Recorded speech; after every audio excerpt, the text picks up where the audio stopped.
and welcome to Impact 2026, our continuing conversation where we talk about all different types of subjects, current events, what's going on out there, race, religion, politics, everything you can think of. This is that opportunity that you have to come on and give your comments, give your 2 cents to be able to join in on the conversation. And to be able to do that, you can type your questions and your comments into the comments section, and so you can feel free to do that. And we'll bring it up. We will address it.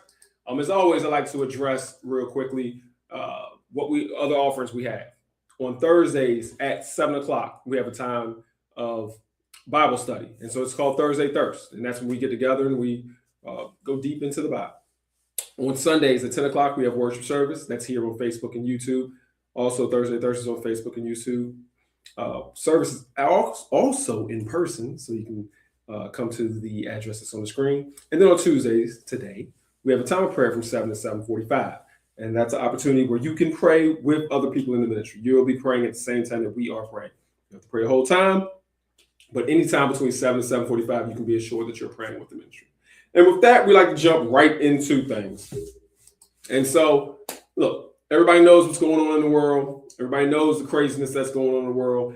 We are at war. The United States is at war with Iran.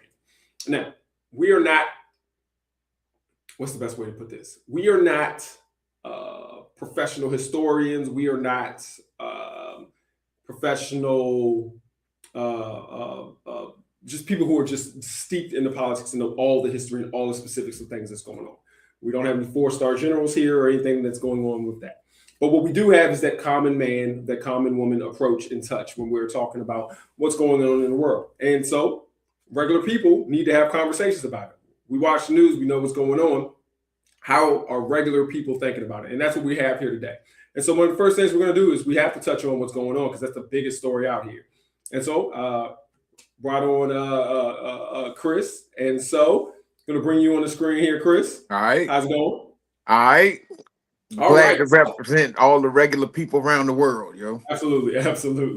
So, look, let's just start right there. You sat back here Saturday, you heard we decided to bomb Iran. Initial thoughts. Great, bad, crazy, just whatever. What's your initial thoughts when you first heard that we bombed Iran? Well, I knew it was coming. Mm-hmm.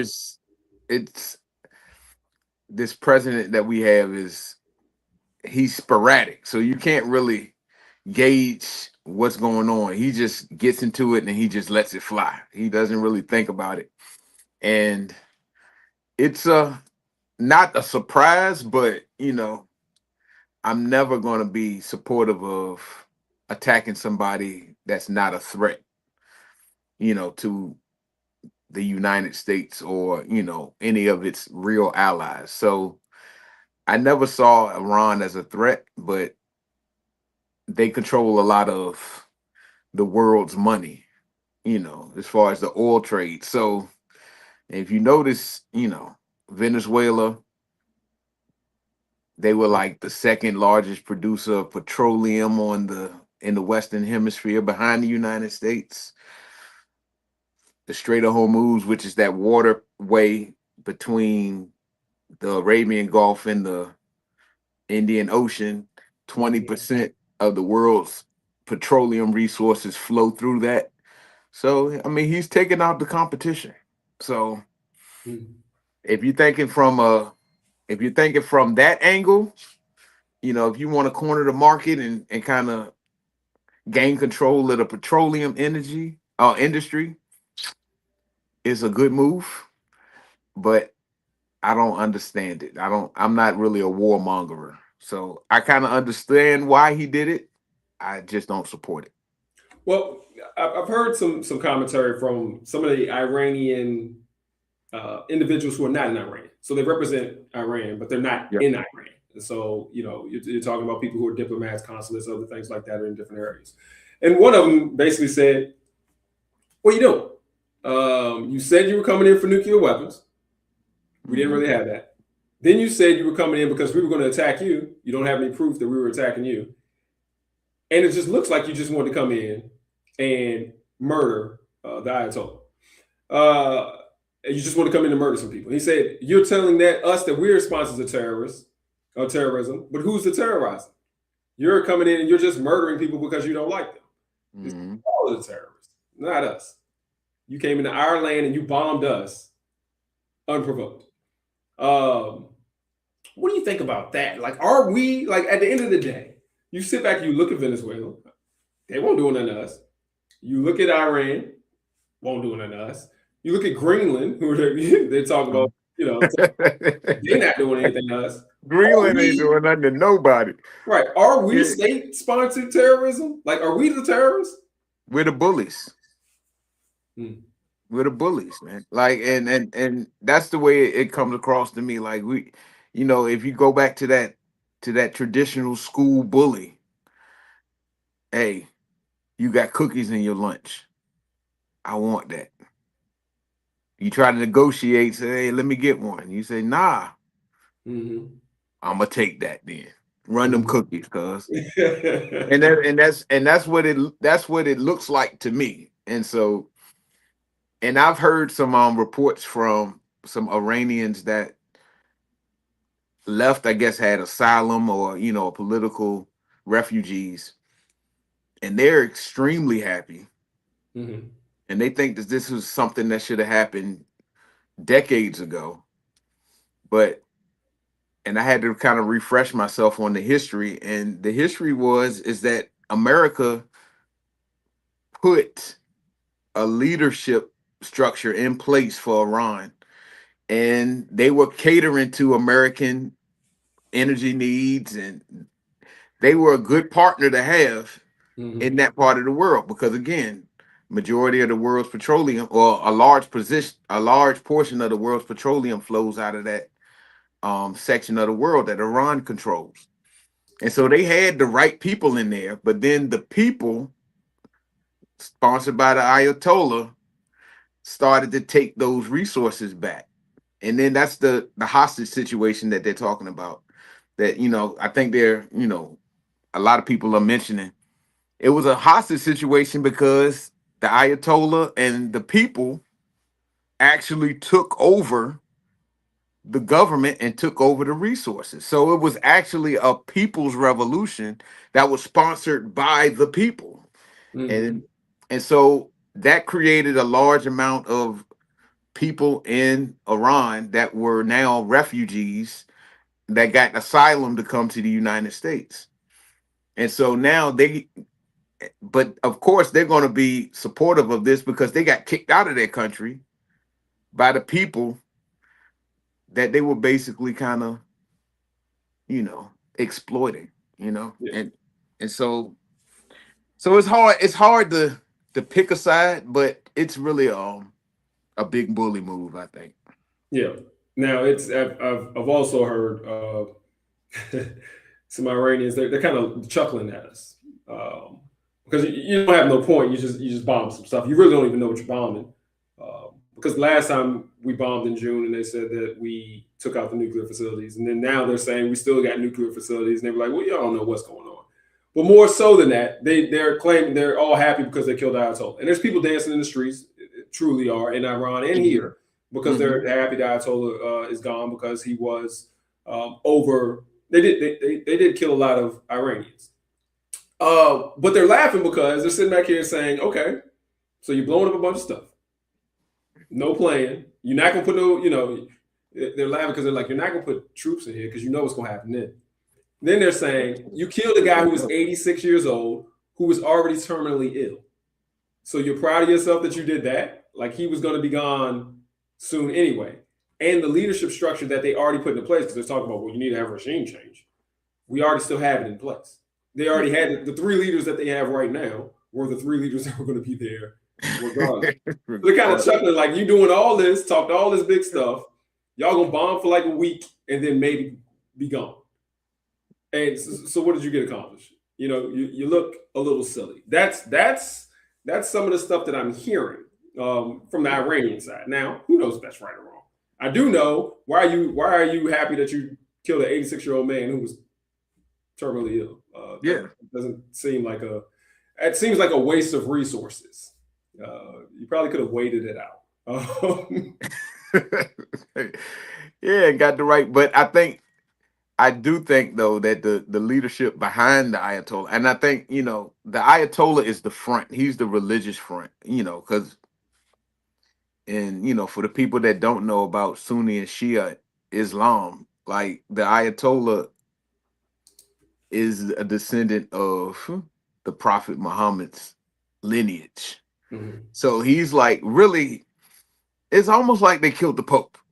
Like if somebody went in there and killed the Pope, like for Shia people or Shia Muslims, he was at that level, So if somebody came in and bombed Vatican City, that's Mhm. really that's the comparison that I make. That's what I see that we did to Iran. Even though we may not have agreed with him. And you know what? There was some oppression, there was some state sponsored, you know, harsh penalties for, stepping out of line. But I just don't like the idea of messing with somebody that's not messing with us. Right. And And and that's and that's what I think. and we're gonna go to this comment. You got to Yeah. sit back and look. You got Iran, but how many countries in there like, well, they were just bad to their people and da da da da. How many other countries are like that? The United States is like that. Right. They just shot dude. They just shot a white dude in the face in the streets Mhm. for for yelling for holding the sign up. Right. And Like, so their secret police call the Revolutionary Guard. Our secret police call ICE. oh, ICE. It's the same. It's the It same is. It setup. is. So, to the comment, the president has admitted that he, not Israel, decided to attack Iraq. I think that's Iran. Iran. Iran. Why would you bring a country to a negotiation table only to start a war with no provocation? The president's claimed that they were about to attack us. However, he gives no evidence. Right. There's no evidence of that. And they were supposed to have a meeting on Thursday in Geneva. So why would you say, hey, we're going to negotiate on Thursday and then you're going to start a war on Saturday? A little weird.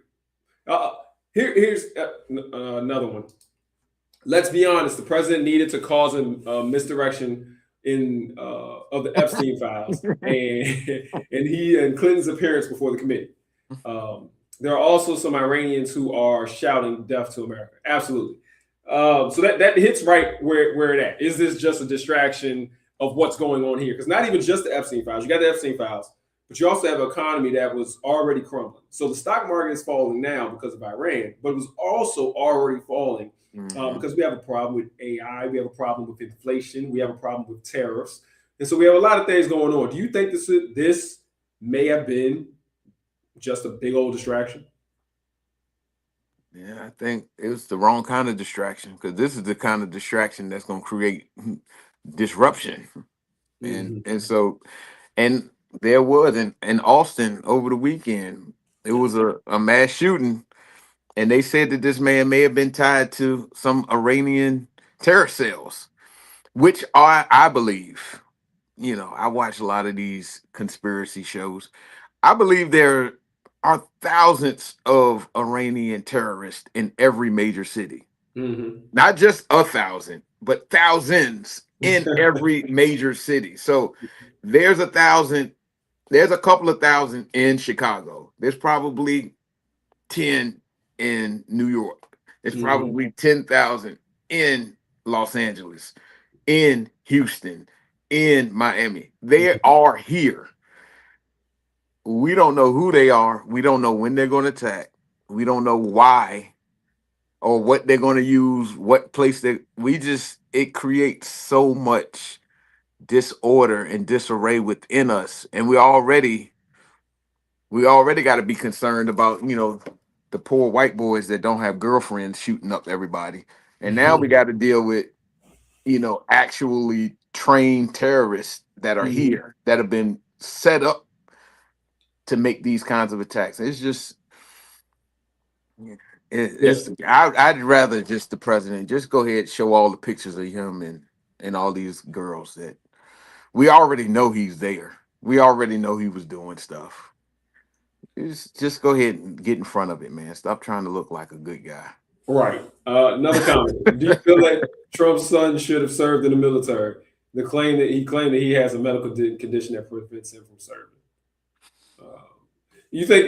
Yeah, that's a good one. Do you actually think that you have Trump who didn't serve in the military? None of his family served in the military. We used to have this thing of where presidents generally were people who served in the military. Mm-hmm. The first one I can think of was Bill Clinton. He didn't serve, and then it just went on to a whole nother, Obama didn't serve, and then, Bush didn't really serve. And then of course Trump didn't serve. You think that it's something to maybe if you didn't serve, at least have some family members that serve, because then you have a little bit more understanding and appreciation for the value of life. Because you're just sending people out here. I'm not even talking about American lives, because I think that this is ridiculous that you're just killing people, because we don't even know how many civilians were killed in Venezuela. Yeah, but we know that at least 200 have already died in Iran. You're just killing people, and you're having no kind of appreciation for life. Is that because no military experience anywhere?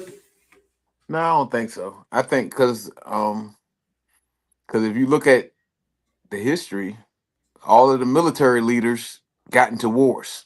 So, like, I don't think it makes that much of a difference, because they're taking cues from Trump's not doing this because Trump wants to do it. There are people that are saying, "Hey, this is the movie we need to make," and so, and it's probably, I mean, more than likely, some of his Joint Chiefs are saying, "Hey, look, this might be a good move. Let's go ahead and do it now."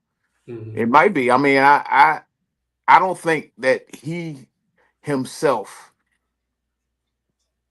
has the knowledge of war and international politics to make this kind of decision straight up.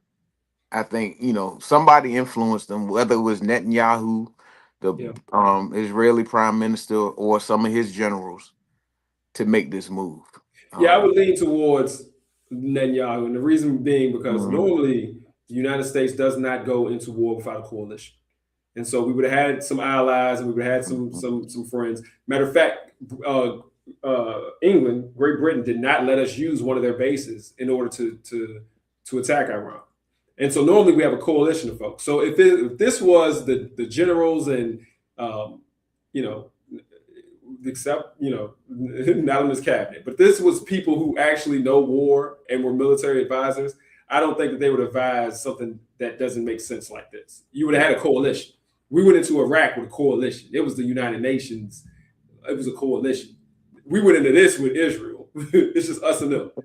That's crazy. So that's the only reason I would push back. I'd be like, man, I think this was more just him, his cabinet, who none of them, and Netanyahu, because Israel, I think they basically was like, "You gonna do this," and Trump was like, "Okay." Well, I think Israel was like, "Well, we're going to do it. So you want part of this? You want to get in?" Like, and of course, Trump said, "Oh yeah." And it's also, and another distraction. I mean, I was thinking about this. It's an election year. Yeah. And so, the polls say, historically, during war times or times of conflict internationally, the president in office does very well, or his party does very well. So the likelihood, that has to be something that people think about. Like, maybe he's trying to, get some clout for the Republican Party. Like, all right, we're in war and it's a successful war. We're winning right now. And if we're able to bomb them and keep, casualties of American troops and low, and still kind of protect the homeland, and he might mess around and get the gas prices down. If he little things trick people into, swaying votes, so. That's a good point. And so I'll go to this now, before we pivot off of this. You kind of made a little point about the Iranians being here, or not even that they're Iranians, just terror cells in different places. Hmm. Um, you know, as we look out here, we go to school, we go to church, we go to sporting events. Should there, and when we talk to family and friends, should there be some extra caution going on? Usually, I'm going to say this, and I'm not. It's going to sound funny, but it's not. But usually, we have a black pass. They're not messing with us and where we go because they know we ain't the problem. So if you're doing it, the safest place in the world right now is probably the HBCU. But Hey. what do you think about that as far as how we live our lives? Do we have to step with a little bit of caution right now? What would you say if family and friends came to you and was like, "Hey man, Chris, what we gonna do?" Well, I don't live in fear. So, and I'm not going to promote anybody living in fear, but just be very vigilant when you're going into areas where there are large amounts of people.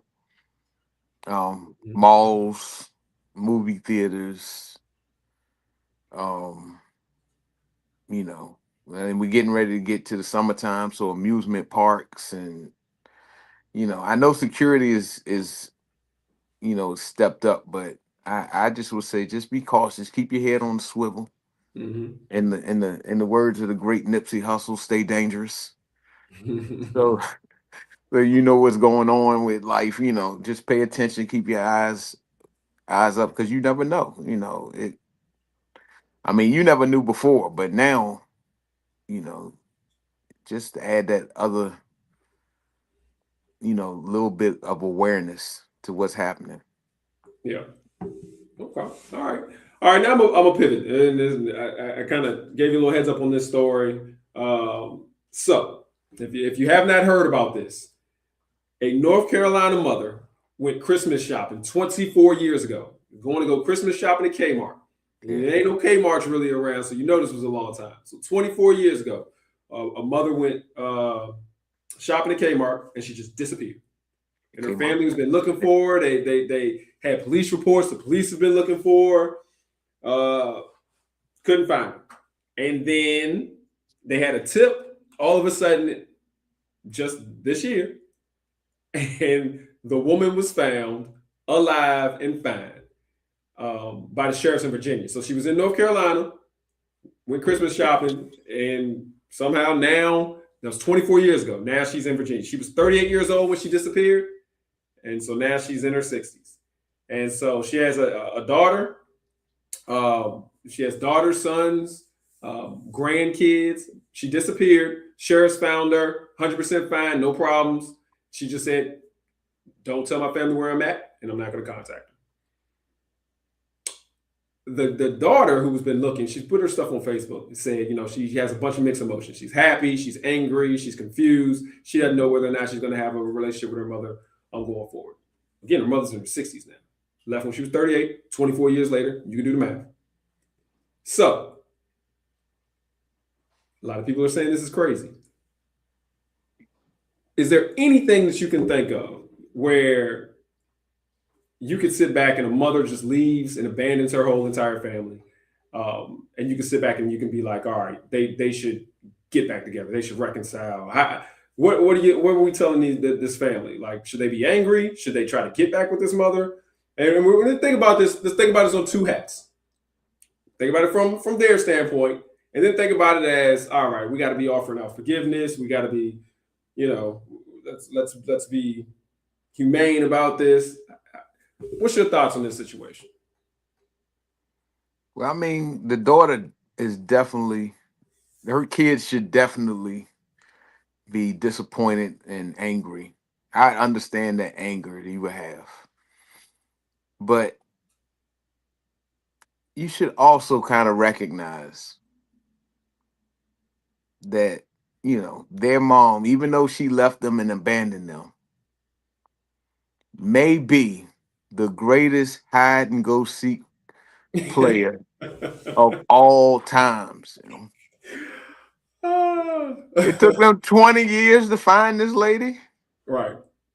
That's amazing. And you're alive, and with the technology that we have now, and the cameras, and she was Mhm. able to hide for 24 years. That's that's a feat. You gotta give her a little bit of respect for that. Yeah. That's And so look, 24 years. God dang, that's a masterful escape plan, She got away with it. right. It boggles my mind because it's not like the lady changed her name or anything like that. And so all she did was she moved from North Carolina, lived right near the border, went to Virginia, and that's where she hid out at. And so, you know, a lot of people, and again, I've been watching comments now because as you go through these stories, you look at the comments. First thing is all the men are mad because they're like, "Oh, you got to hit her up for child support. You can't just dip out like that." Oh yeah, That's the 30 first. for But 24 years. That's crazy. but yeah, it boggles my mind that somebody could leave. And you never know the situation. They were Yeah, saying that it was just, the daughter. Daughters don't really know what's going on in the parents, lives. But they were saying it wasn't like an abusive situation. It's just they got problems and things like that, just like anybody got problems. But to disappear from your kids, not call your kids, not want to hit your kids up. These are your kids. Um, I can see you don't want to be with your husband no more. That's what's up. You don't want to be around your family no more. That's what's up. But your kids, and then you got grandkids now, and you don't even want to see them. You don't even want to do a Zoom call. yeah. Um, as a kid, that gotta hurt. Like I don't know. But if the kids came to you again, they was like, hey Chris, what should we do? Do we need to forgive our mom and try to build a relationship with our mom, or do we just forgive our mom and just be like, forget about it? Like you died 24 years ago. Hey, well, um, that's a it's a story that I actually know some people that had a very similar situation. So, it's a forgiveness thing. It's definitely going to test your forgiveness. And Hmm. so, and and to that family that, it's you really have to understand and forgive, and even if it was I just didn't feel like dealing with y'all no more and I left. Hmm. You got to be able to acknowledge that, respect it, and then let it be what it is. And that's tough, especially, I don't know how old her kids were when she left, but that's definitely something that, could, spark some major trauma in a child. One day mommy's here and at Christmas time, supposedly the happiest time of year, Right. she just vanishes and I don't see her for decades. I Hmm.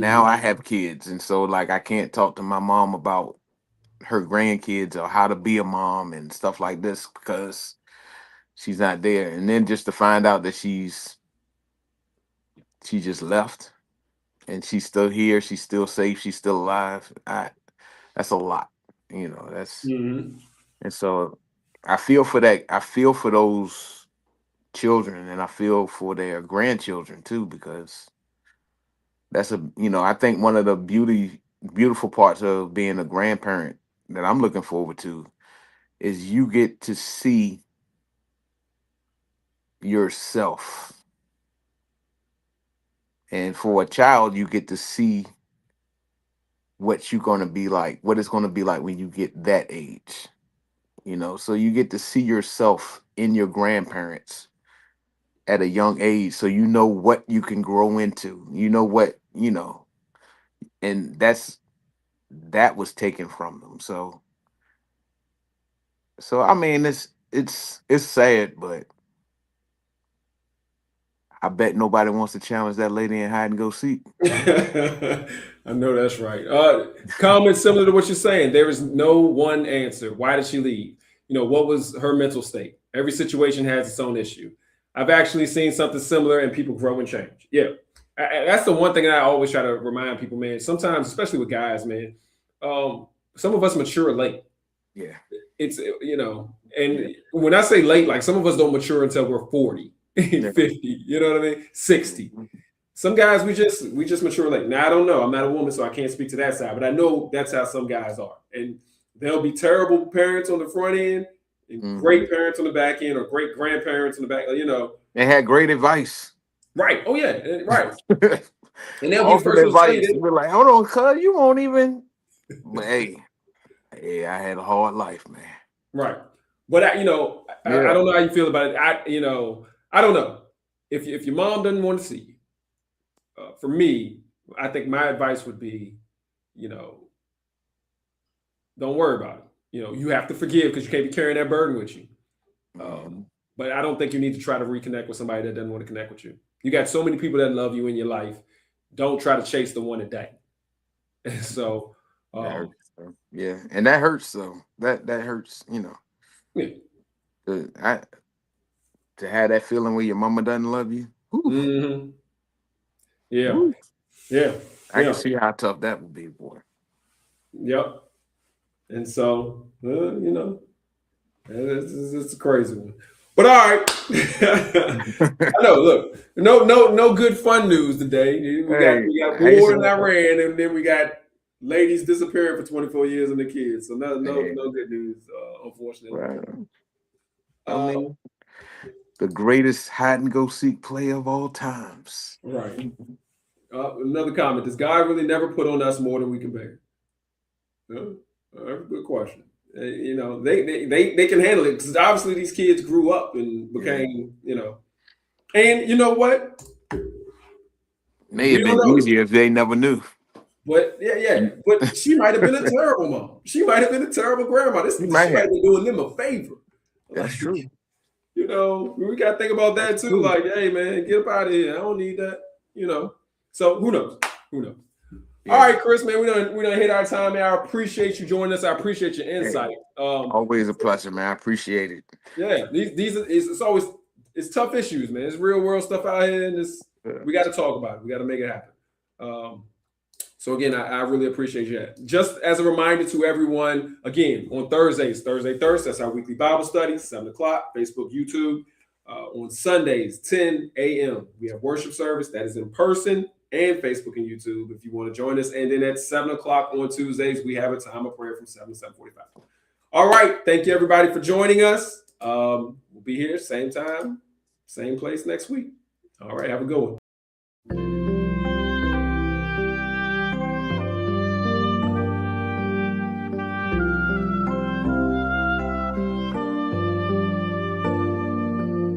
Sometimes you